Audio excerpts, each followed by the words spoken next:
Section 1. You will hear a woman making a hotel reservation over the phone. First, you have some time to look at questions 1 to 4.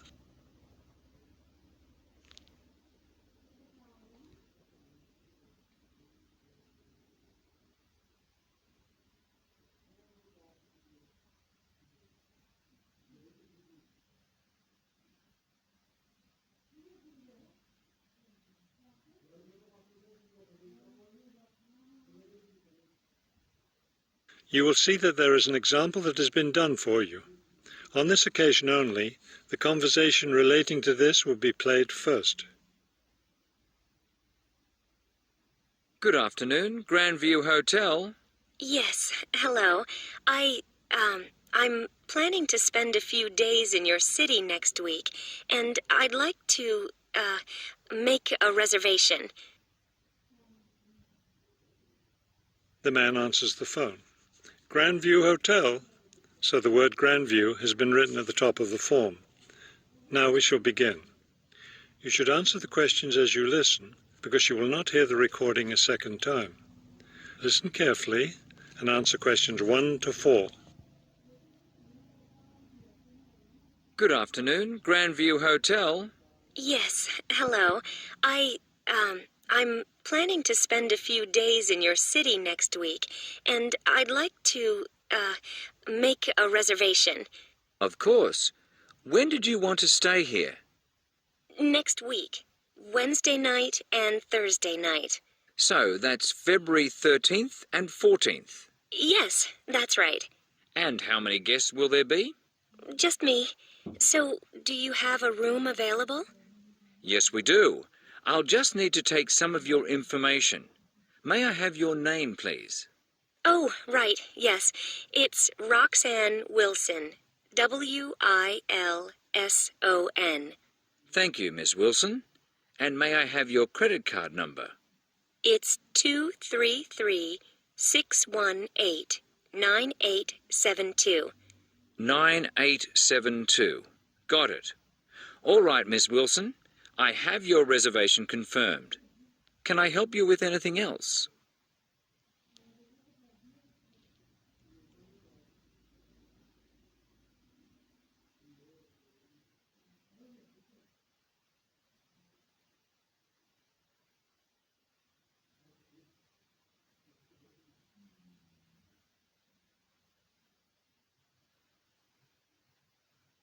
Now listen and answer questions 5 to 10.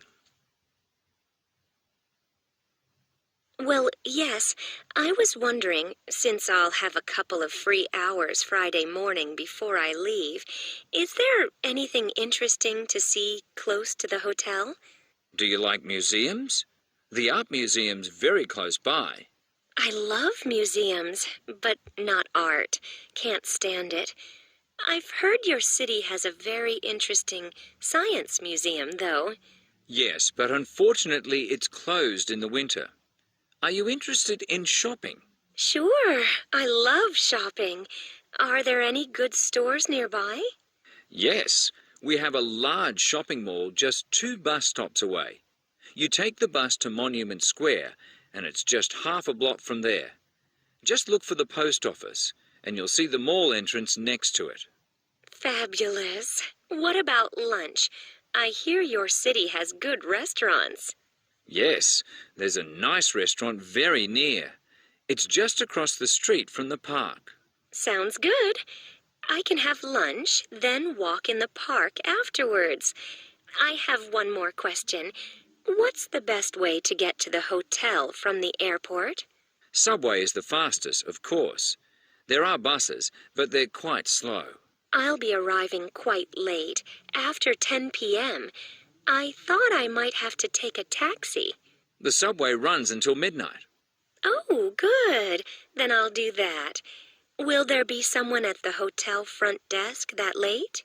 Oh, yes. The front desk stays open until 2. That is the end of section 1. You now have half a minute to check your answers.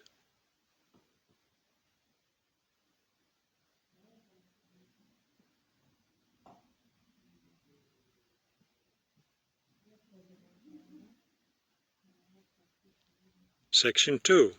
You will hear a tour leader giving information about a bus tour. First, you have some time to look at questions 11 to 15.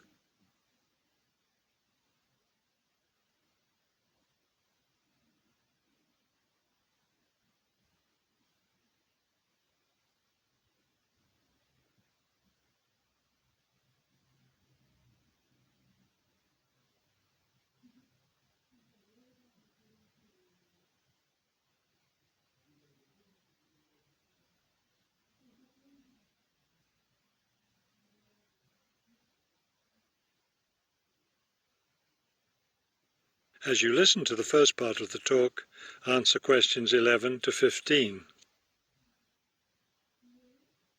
Thank you for choosing City Tours. The reason so many people choose our tours when visiting this city is because you can design your tour to suit your own interests. Your all-day pass entitles you to board our bus at any stop and stay as long as you like at each place. The all-day bus pass costs $18 for adults. Children between the ages of 5 and 12 pay half the adult fare, and children under 5 ride for free. Our buses run every hour on the half hour, starting at 8:30 a.m. Our most popular tour is the Centre City Tour, which goes to all the major attractions in the centre of the city. From the starting point here at the tour bus office, the bus goes to the first stop, Hill Park. As you may guess, this park is located at the top of a small hill. The next stop is the fishing docks. Following that, the bus goes on to the third stop, Bay Bridge, located at the foot of the bridge which crosses the bay. The fourth stop is in the shopping district. Then the fifth and last stop is at Green Street.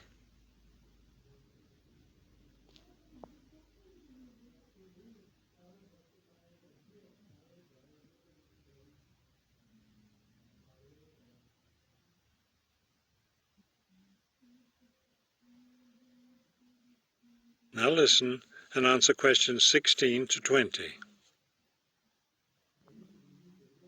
There are many interesting things to do and see on the Centre City Tour. At the first stop, you can enjoy a spectacular view of the bay, the city, and especially of the fishing docks, which are located at the foot of the hill. At the second stop, you can walk around and look at the boats. Fresh fish from the bay is also for sale here, since this is the place where the fishermen bring in their catch. The next stop is where some of the city's finest seafood restaurants are located, so you might want to plan a lunch stop here. You can eat fresh fish here, prepared in the traditional local way. The fourth stop is, of course, where you can do your shopping. Don't miss the opportunity to purchase some of our city's famous handmade baskets. You'll want to take several home as souvenirs of your visit to our city. Finally, at the last stop on the tour, you can visit one of the oldest buildings in our city, the theatre. This building was built over 400 years ago and is still used today as a place to see plays, musicals and other performances, as well as our annual film festival. That is the end of section 2. You now have half a minute to check your answers.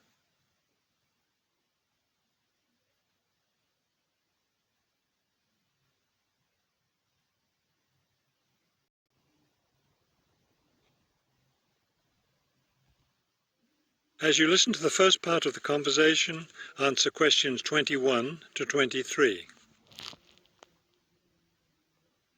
We'd better start planning our research project because we don't have much time left before it's due. I know, only 3 more weeks. Is that all?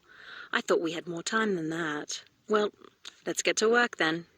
Okay, so we agreed we're going to interview shoppers about their spending habits. Did we decide to conduct our interviews at the department store?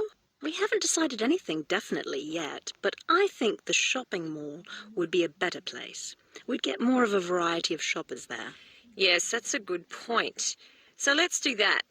How many interviews did the professor say we had to complete? She said at least 30. That sounds like a lot, doesn't it? Yes, but if we divide it up between the two of us, that's just 15 each. That's not so bad.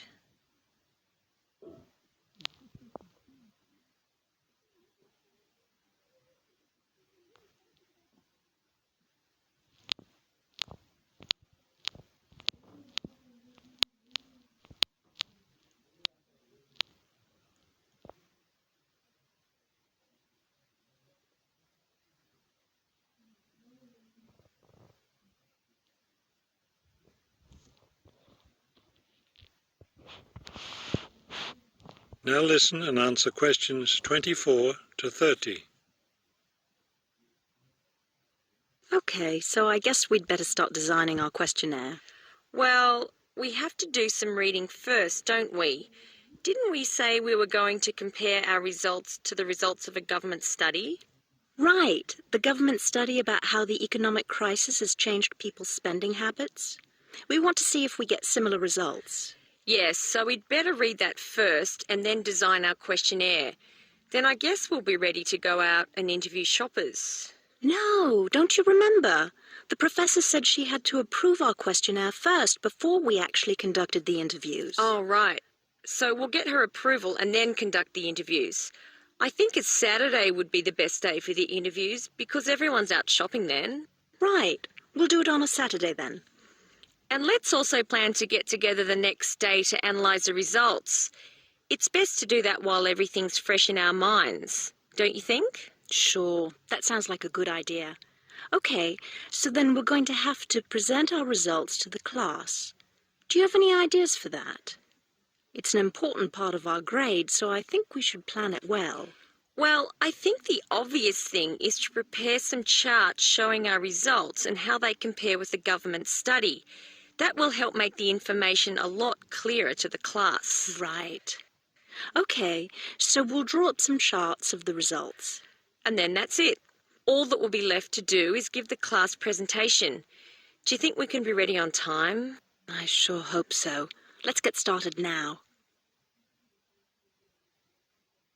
That is the end of section 3. You now have half a minute to check your answers.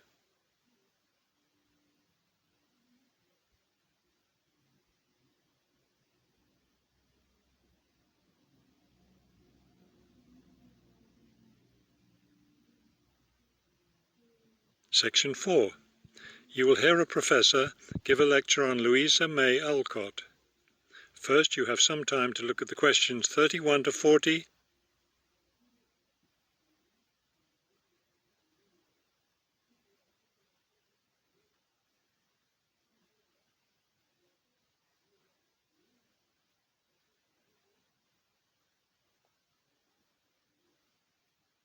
Now listen carefully and complete the timeline in questions 31 to 40. Good afternoon. Today I'd like to continue our discussion of the lives of prominent American writers by talking about Louisa May Alcott, one of the best-known 19th century writers. Alcott is known for her moralistic girls' novels, but she was a much more serious individual than those novels might lead one to believe. She was born in 1832, the daughter of Bronson Alcott, who was one of the founders of the Transcendentalist movement. Bronson Alcott was a philosopher, but not a provider, and the family lived close to poverty. From an early age, Louisa was determined to find a way to improve her family's economic situation. As a teenager, she worked to support her family by taking on a variety of low-paying jobs, including teacher, seamstress, and household servant. Alcott also started writing when she was young. She wrote her first novel when she was just 17 years old, although it wasn't published until many years after her death. It was called The Inheritance. In 1861, the Civil War broke out. Alcott worked as a volunteer, sewing uniforms and bandages for soldiers. The following year, she enlisted as an Army nurse. She spent the war years in Washington, nursing wounded soldiers at a military hospital. While working at the hospital, she wrote many letters to her family at home in Massachusetts. After the war, she turned the letters into a book, which was published under the title Hospital Sketches. She also wrote numerous romantic stories, which she sold to magazines. Around this same time, she was offered the opportunity to travel to Europe as the companion to an invalid. When she returned home from Europe in 1866, she found her family still in financial difficulty and in need of money, so she went back to writing. Her big break came in 1868, with the publication of her first novel for girls, Little Women. The novel achieved instant success, and the public wanted more. From then on, Alcott supported herself and her family by writing novels for girls. It wasn't the writing she had dreamed of doing, but it earned her a good income. Alcott took care of her family for the rest of her life. In 1878, her youngest sister May got married. A year later, May died after giving birth to a daughter. Louisa Alcott raised her sister's orphaned child. In 1882, Bronson Alcott suffered a stroke. Soon after that, Louisa Alcott set up a house for him, her niece, her sister Anna, and Anna's 2 sons in Boston. Her mother was no longer living by this time. Alcott was still writing novels for girls, including 2 sequels to Little Women, Little Men and Joe's Boys. The latter was published in 1886. Louisa Alcott had suffered poor health ever since she contracted typhoid fever while working as a war nurse. She died in March of 1888, at the age of 55. She was buried in Concord, Massachusetts. That is the end of section 4. You now have half a minute to check your answers.